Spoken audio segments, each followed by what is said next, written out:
उसके प्यार में उसने अपना चेहरा तक बदल लिया, अपनी पहचान बदल दी और एक झूठी जिंदगी जीने को तैयार हो गया।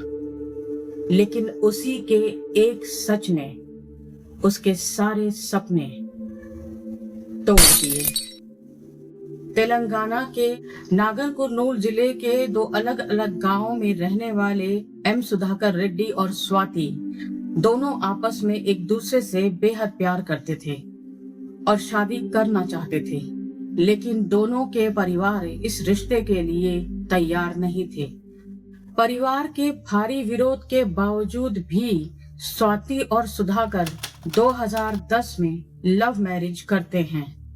एम सुधाकर रेड्डी एक बिजनेसमैन थे जो माइनिंग और कंस्ट्रक्शन के काम के साथ रियल एस्टेट का बिजनेस भी करते थे। वहीं स्वाति एक प्राइवेट हॉस्पिटल में नर्स थी। 2011 से 2014 के बीच स्वाति और सुधाकर के दो प्यारे बच्चे होते हैं, बेटा दर्शित रेड्डी और बेटी हर्षिता रेड्डी। 2015 में स्वाति को सीरियस बैक पेन की प्रॉब्लम हुई और डॉक्टर को चेकअप कराने के बाद डॉक्टर ने स्वाति को फिजियोथेरेपी लेने की सलाह दी और यहीं से एंट्री हुई बी राजेश, जो एक थेरेपिस्ट था। स्वाति फिजियोथेरेपी के लिए बी राजेश के पास जाने लगी। शुरू में सुधाकर भी स्वाति के साथ थेरेपी के सेशन में जाने लगा, लेकिन काम का बोझ होने के कारण सुधाकर हमेशा स्वाति के साथ नहीं जा पाता था। अब थेरेपी के लिए स्वाति अकेले ही राजेश के पास जाने लगी। थेरेपी के दौरान राजेश और स्वाति करीब आने लगे और स्वाति को राजेश से गहरा प्यार होने लगा। वहीं राजेश के लिए भी स्वाति का कहा हुआ एक एक शब्द पत्थर की लकीर था। धीरे धीरे प्यार में हदें पार होने लगी। जब सुधाकर काम से घर से बाहर होता तो राजेश सुधाकर के घर आने लगा। स्वाति और राजेश के इस गुपचुप प्यार को अब 2 साल हो चुके थे और दोनों अब साथ रहना चाहते थे, लेकिन दोनों के बीच में एक दीवार थी, सुधाकर। स्वाति और राजेश 2014 में आई तेलुगु फिल्म येवड़ू से हेवीली इंस्पायर्ड थे, जिसमें प्लास्टिक सर्जरी से आइडेंटिटी बदलने का प्लॉट है। उन दोनों ने इस फिल्म को कई बार देखा। इस फिल्म से स्वाति और राजेश ने आइडिया लिया और एक खतरनाक प्लान तैयार किया, जिसमें सुधाकर को मारकर प्लास्टिक सर्जरी के जरिए राजेश को सुधाकर बना देना शामिल था, ताकि राजेश सुधाकर की प्रॉपर्टी, इंश्योरेंस और फैमिली लाइफ जी सके। हत्या की साजिश को अंजाम देने से पहले स्वाति ने अपने दोनों बच्चों को अपने मायके तेलकापल्ली भेज दिया। 27 नवंबर 2017 की मिडनाइट को स्वाति ने नर्स होने का फायदा उठाते हुए एंथेसिया का इंजेक्शन सो रहे सुधाकर को लगा दिया, जिससे थोड़ी ही देर में सुधाकर अनकॉन्शियस हो गए। फिर स्वाति और राजेश ने पिलो से सुधाकर को दम घोटकर मारने की कोशिश की।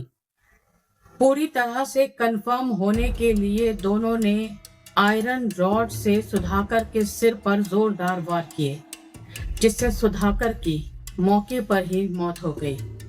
सुधाकर को मारने के बाद स्वाति और राजेश ने सुधाकर की बॉडी को बेडशीट में लपेटा और कार की डिग्गी में डालकर महबूब नगर के जंगल में ले गए और लाश को जलाकर डिस्पोज करने की कोशिश की। सुधाकर की बॉडी को ठिकाने लगाने के बाद जब स्वाति और राजेश घर लौटे तो स्वाति ने राजेश के चेहरे पर एसिड डाल दिया ताकि राजेश को सुधाकर बना सके। स्वाति ने परिवार और रिश्तेदारों को बताया कि कुछ अननोन अटैकर्स ने आकर सुधाकर पर हमला कर दिया और उस पर पेट्रोल डालकर आग लगा दी। राजेश को तुरंत अपोलो हॉस्पिटल हैदराबाद ले जाया गया, जहां डॉक्टरों ने उसकी हालत देखकर उसे प्लास्टिक सर्जरी सजेस्ट की। हॉस्पिटल में सुधाकर बना राजेश लिक्विड डाइट पर था। सुधाकर नॉन वेजिटेरियन था और उसे मटन सूप बहुत पसंद था। हॉस्पिटल में सुधाकर की माँ और सुधाकर का भाई सुरेंद्र रेड्डी उसकी देखभाल कर रहे थे। स्वाति भी राजेश बने सुधाकर के साथ थी। सुधाकर की माँ ने घर से फ्रेश मटन सूप बनाकर हॉस्पिटल सुधाकर के लिए भेजा। अपोलो हॉस्पिटल के अनुसार जब नर्स ने सुधाकर बने राजेश को सुधाकर की माँ का बनाया हुआ मटन सूप दिया, तो राजेश ने ये कहकर मना कर दिया कि वो वेजिटेरियन है, मटन सूप नहीं पीता। स्टाफ ने ये बात सुधाकर के भाई सुरेंद्र रेड्डी को बताई तो सुरेंद्र और परिवार के सब लोग शॉक्ड हो गए और उन्हें सुधाकर बने राजेश पर शक होने लगा, क्योंकि सुधाकर को मटन सूप बहुत पसंद था और राजेश ने खुद को वेजिटेरियन बताया था। जब परिवार वालों और सुधाकर के भाई सुरेंद्र ने राजेश को ध्यान से देखा तो राजेश का बिहेवियर, वॉइस, गेस्चर कुछ भी सुधाकर से मैच नहीं हो रहा था।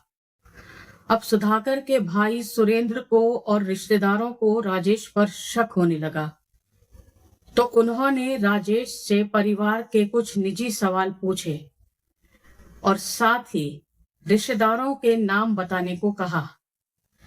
राजेश इन सवालों के जवाब नहीं दे सका और उसने इशारों में बात करना शुरू कर दिया।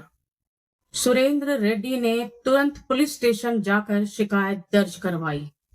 नागर कुरनूल पुलिस ने गुपचुप तरीके से बेड पर लेटे राजेश के फिंगरप्रिंट्स ले लिए। पुलिस ने इन फिंगरप्रिंट्स को आधार के डेटाबेस से मैच किया। आधार बायोमेट्रिक वेरिफिकेशन रिपोर्ट में ये तुरंत साफ हो गया कि हॉस्पिटल में बेड पर लेटा वो आदमी सुधाकर नहीं बल्कि राजेश अज्जाकोलू है। ये इस केस का सबसे बड़ा फॉरेंसिक टर्निंग पॉइंट था। 10 दिसंबर 2017 फॉरेंसिक और आधार की मिसमैच रिपोर्ट आते ही पुलिस ने कड़ी पूछताछ के बाद स्वाति को ऑफिशियली अरेस्ट कर लिया। इंटेरोगेशन के दौरान स्वाति ने सारा कन्फेशन पुलिस को दे दिया। Affair, murder, acid attack, movie inspiration, सब कुछ। स्वाति ने अपना जुर्म कबूल कर लिया और पुलिस को वो जगह भी बताई जहां शव जलाया गया था। 14 दिसंबर 2017 राजेश को हॉस्पिटल से डिस्चार्ज मिलते ही पुलिस ने गिरफ्तार कर लिया। 15 दिसंबर 2017 स्वाति और राजेश को कोर्ट में पुलिस ने पेश किया। कोर्ट ने उन्हें न्यायिक हिरासत में भेज दिया। पुलिस रिपोर्ट और चार्जशीट के अकॉर्डिंग स्वाति की निशानदेही पर नागर कुरनूल से दूर नवाबपेट के जंगल में एक सुनसान इलाके में लाश को पेट्रोल डालकर बुरी तरह जलाया गया था। पुलिस को वहां से कुछ अधजली हड्डियां और अवशेष ही बरामद हुए।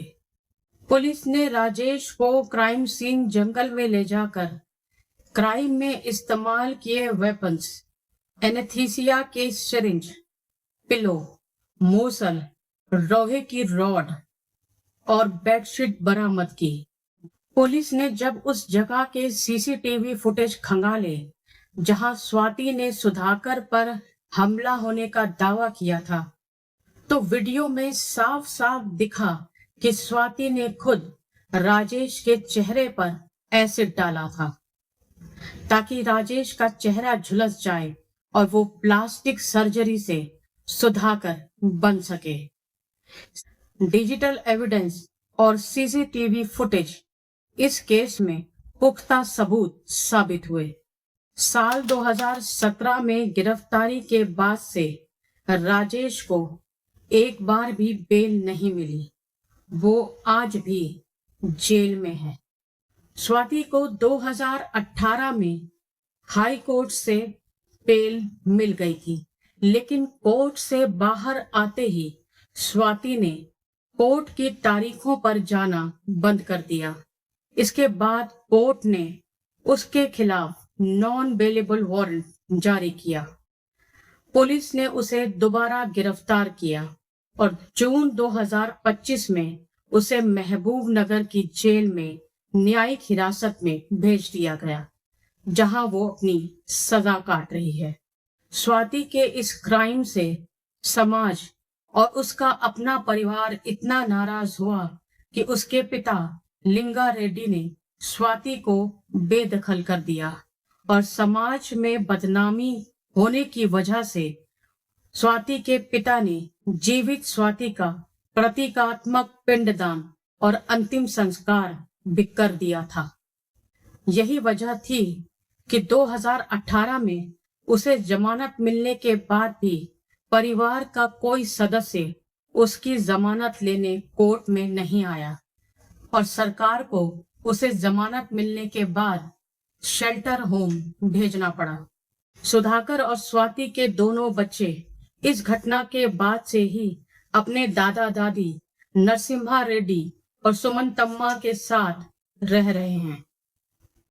ये भारत का पहला ऐसा अनोखा मामला था जहां मटन सूप के स्वाद, तेलुगु फिल्म की स्क्रिप्ट और आधार के बायोमेट्रिक फिंगरप्रिंट्स ने मिलकर एक शातिराना मर्डर मिस्ट्री का खुलासा किया था। अगर आपको मेरी रिसर्च पसंद आई हो तो चैनल को सब्सक्राइब जरूर करें और वीडियो को लाइक शेयर जरूर कर दें। आपको क्या लगता है इस केस में सबसे ज्यादा चौंकाने वाली चीज आपको क्या लगी? मुझे कमेंट बॉक्स में जरूर बताएं।